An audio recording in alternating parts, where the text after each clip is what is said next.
Hello everyone.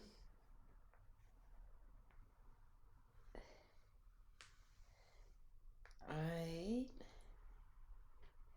EJ and I'm the curator. Sounds very fancy, doesn't it? I'm the curator. I'm the curator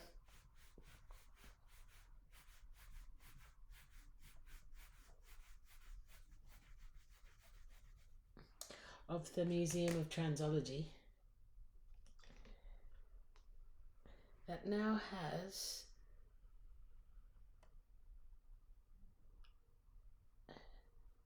nearly 400 objects in it,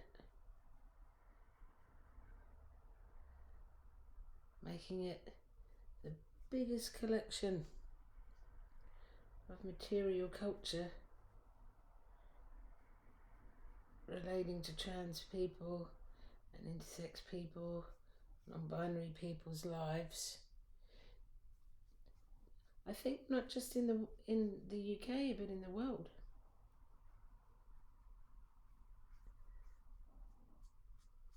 The great thing about the Museum of Transology is that everyone got to choose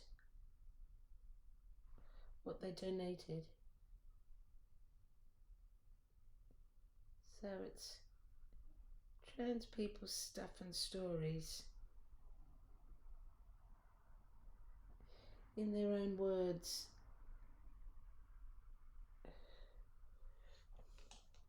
Which means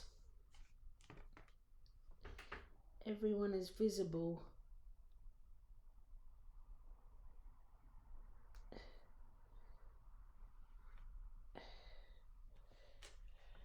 on their own terms.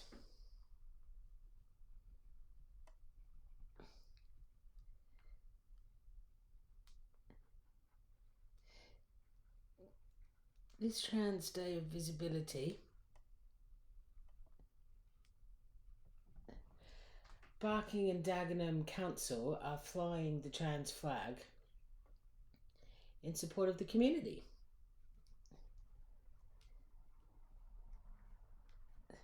So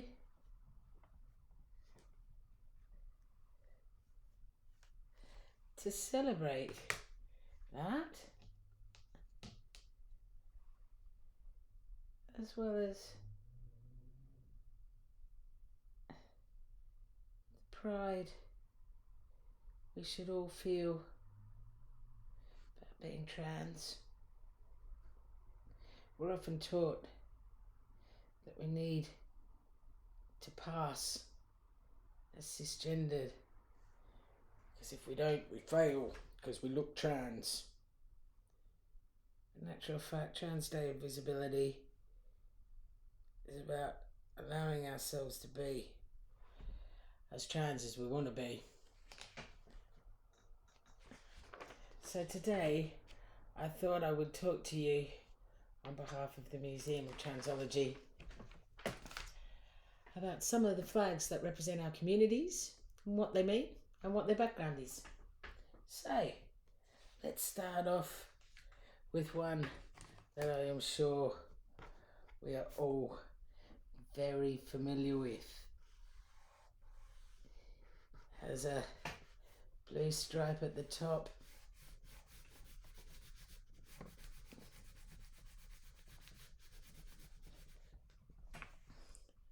and a pink stripe,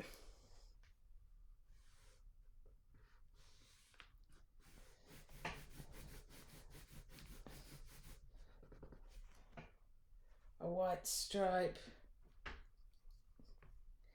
For those, well, there's a couple of meanings associated with the white stripe in the trans flag that we all know, and that is that it could stand for intersex people, it could stand for being undecided about your gender, or it could stand for actually transitioning. And it was the designer of the flag, an American trans woman Monica Helms, who said that. And she designed the flag all the way back in 1999, although it only became an emoji last year. So we're going up in the world, people. We've now got our own trans flag emoji. It really feels a bit like it represents the time that it was created in. It relies on gender stereotypes associated with colours.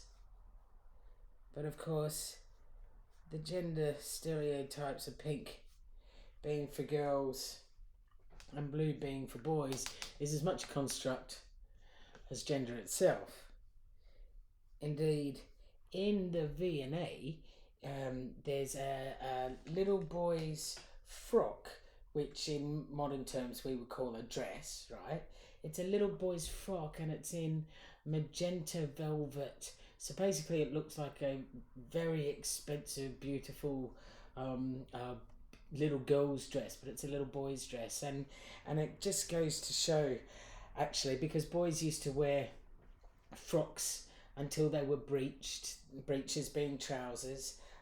They wore frocks until they took that rite of passage and went through their breeching ceremonies.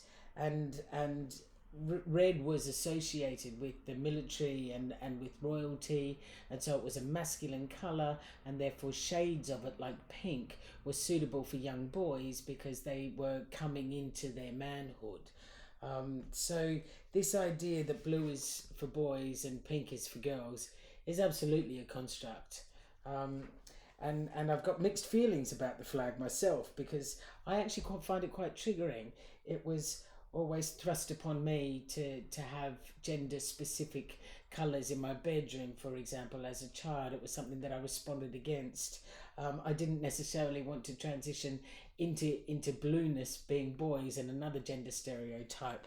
So it feels to me like the trans flag is of its time, but trans flags don't just pull people together, they divide. So the internal conflict I have with it, I think, is something that naturally occurs with flags, just because of their mode of operation, if you like. The next one I'm going to show you from 2011, actually. So a good 12 years after the first trans flag, is one that uses terminology that really, even though it was made in 2011, I find the term for me feels very 90s. It is, of course,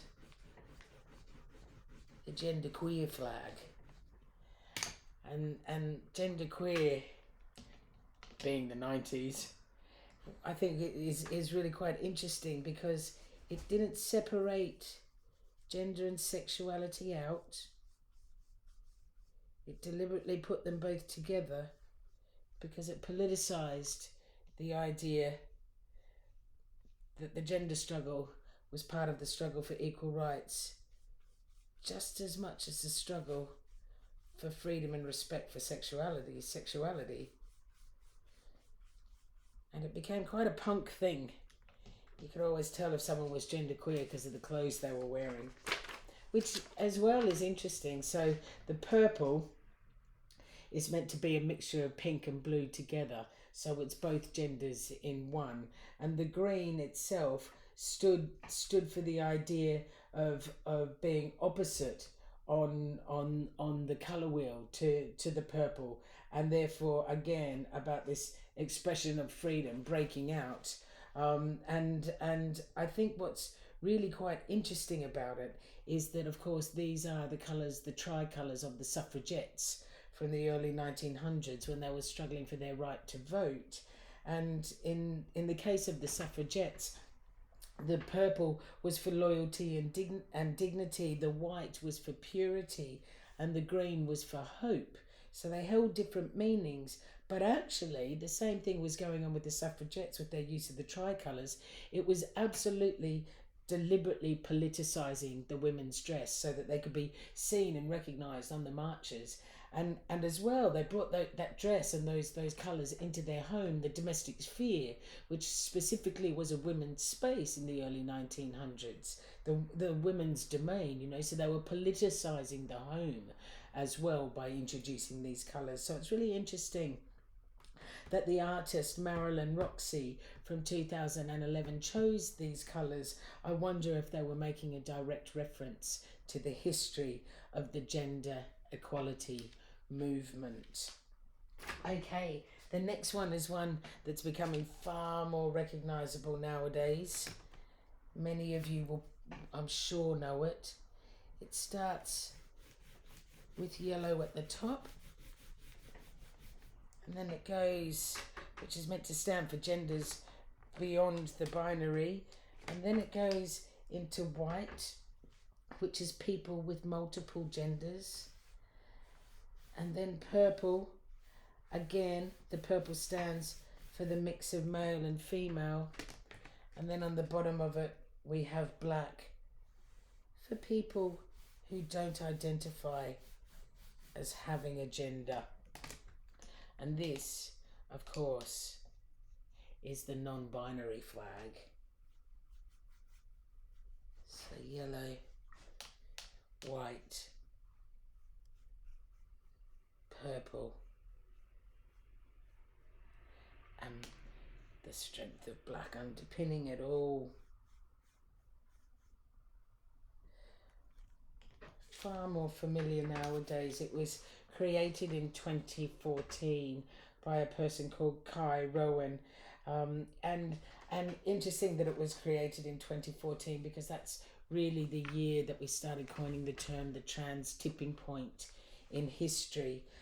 So it's very much again of its time, the non-binary flag. It stands for that real moment in time when we saw this real rise in gender non-conforming people speaking up and speaking out, as well as, I guess, this hyper media spectacularization of their lives and bodies. And indeed, 2014 was the year that we started the Museum of Transology. That's a good one. Okay, moving on. This one, maybe it's a little bit less known. Again, it has the black in it. It's got 7 stripes, this one. It has the black at the top and then grey underneath it. A white stripe. Green makes an appearance in the middle. Green, in this instance, stands for non-binary. Another white stripe, another grey, and another black.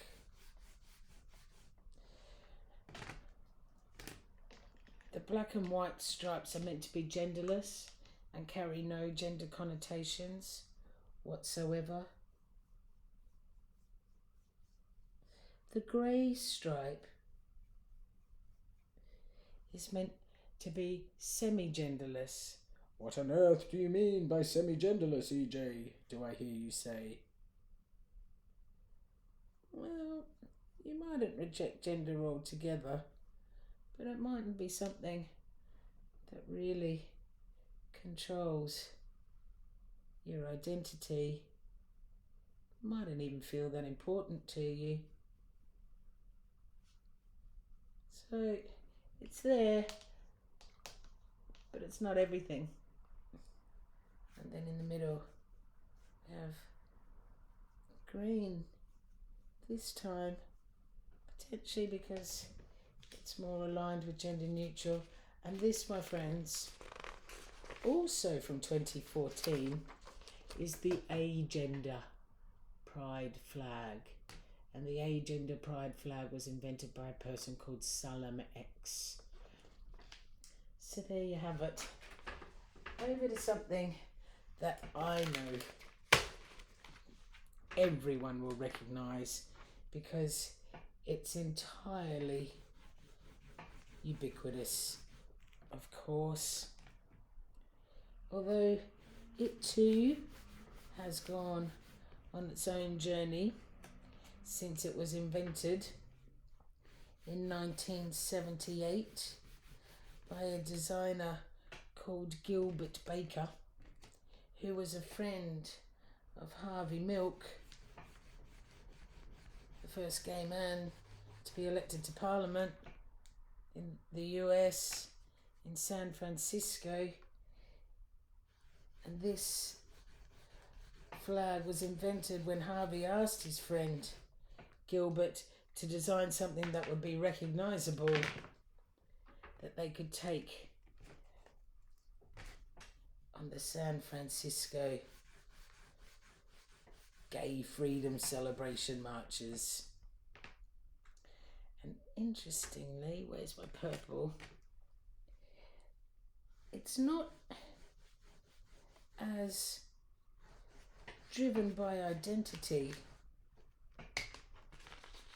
so much as imagination and kind of a conceptual commitment to a way of being. The pink doesn't exist on it anymore because, this is a funny story, the pink doesn't exist anymore. It had to be taken off because at the time, pink wasn't a common colour in flag fabric, so it was very expensive, and the community organisations that wanted to take up the flags and get one for themselves couldn't afford to get them done, so off with the pink. And then because the community group, the head community group in the march for the Gay Freedom March in San Francisco, they wanted to carry the flag on both sides of the road, and so they needed to split it in the middle, so it needed an even number of colours. So off went the violet down the bottom as well. And so you were left with red, standing for life, orange for healing, yellow for the sun, green for nature, blue for art, indigo was meant to represent harmony, and violet, that got the chop, was meant to stand for the soul. Pink was sexuality at the top. But like I say, even though that one was sexuality, that was the first one to hit the chopping block. So it's interesting. It's more, like I say, about this way of life, rather than actually sort of strictly conveying identity, personal identity. And then in 2017, almost 40 years after the rainbow flag was first invented, along came a graphic designer with the gumption to add a chevron, that really neat design tool in flag making. And the chevron contained additional colours that were added in to the sacred rainbow flag. And they were, of course,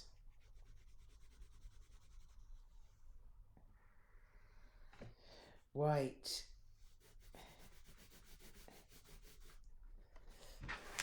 and pink, and blue for the trans flag, and brown and black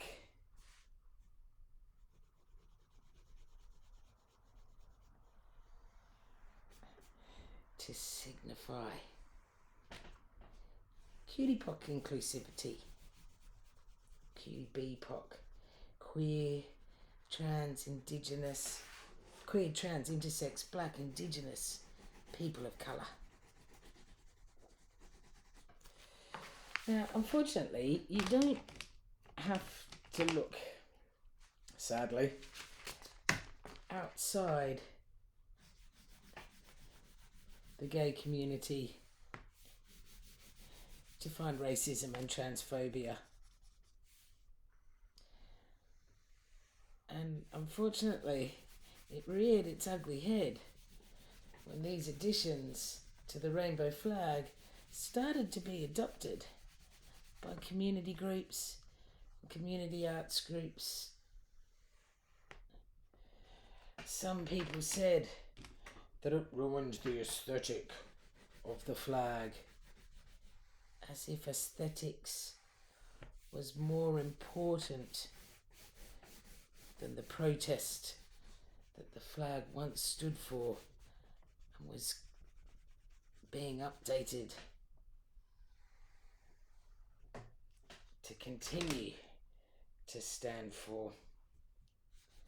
Others said that it was reverse racism, that it placed black and brown rights over the gay movement. These are the same arguments that we see in communities that suggest that they need a straight pride because they don't have a pride. It's not fair. But I think what it really shows actually is that it had been a long time since the rainbow flag had really been a tool of protest. What it had actually become was a symbol of homo-nationalism. And by that, I mean it was little more than a marketing tool employed by businesses in the West to suggest that their premises were somehow progressive or supportive of gay rights. 9 times out of 10 had nothing to do with gay rights, and they didn't offer anything to the community. And it also served to reinforce the idea that the West, where the flag was flown, was somehow more progressive than the countries that didn't parade it so voraciously, which of course failed to acknowledge that the majority of countries that still have anti-gay laws have laws that were a legacy of colonial rule, particularly under the British, who introduced them. And not only, of course, did they introduce anti-gay laws, they stamped out gender diversity in indigenous cultures that celebrated more than 2 gender identities.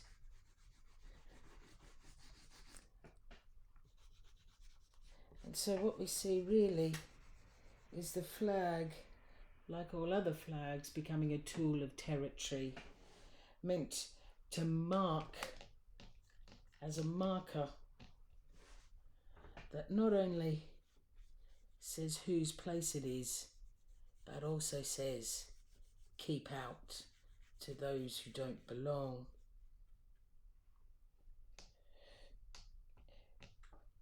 It's really important that we remember that colours have a long history of being used as symbols of oppression, just like the pink triangle was used by the Nazis to label trans and queer people, and how black has been used as a colour even within the flags that we've looked at today. That means lesser. So we see it mean genderless, for example, on the non-binary flag. It stands for a not. You don't need to be a cultural theorist to understand that white is for angels. And even in the suffragettes' tricolours, it stood for purity, whereas black is for the baddies.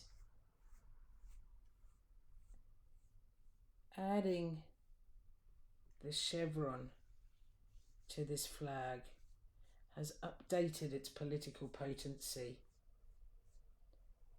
And in my mind, it's a welcome and overdue addition. It's a timely reminder on this Trans Day of Visibility that some of us are more privileged with the safety to be visible than others, and in fact we still use this word passing in the trans community that suggests that we're a failure if we look trans, and that we're better being visible when we look more cisgendered. It's important that councils therefore take on some of the responsibility of making trans lives visible on behalf of members of their communities, not least because last week the government announced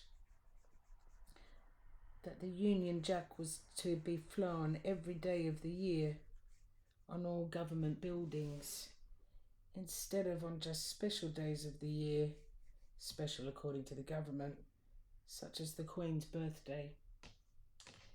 This means that next year there's likely to be less room on the flagpole for trans pride.